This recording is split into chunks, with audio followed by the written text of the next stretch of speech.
Hello guys, welcome back to my video. In this video we will be talking about my journey applying for my Amosup Pruvident Fund in the year 2022. If you want to know more about this process, please continue watching.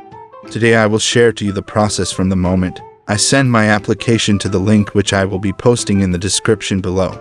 I will also share to you my waiting time, how many days of waiting, and also the week of extensions.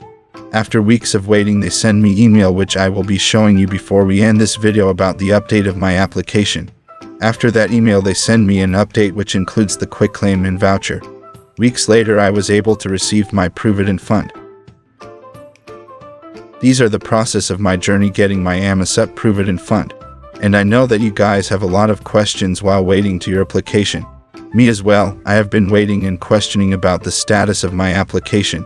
But hey, no worries, this video will help you understand and put your mind to rest because your Provident is indeed on its way. You just have to wait and relax. Before we proceed to the main part of this video, please like this video and subscribe to my YouTube channel. And click that notification bell below so that you will be notified to all of my videos.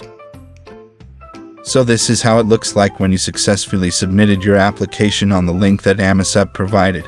This way I already know that my application is already on file.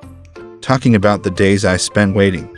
53 days in total from the day I send my application.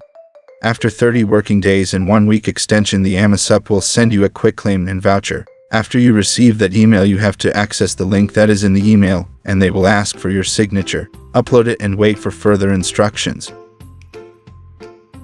This is how quick claim and voucher looks like.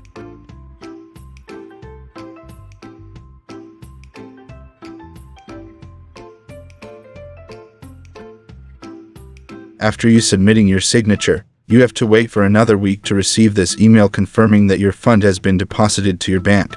If you guys have questions about this video, please comment down below. That's it for today's video guys. Hope you like it and see you next week.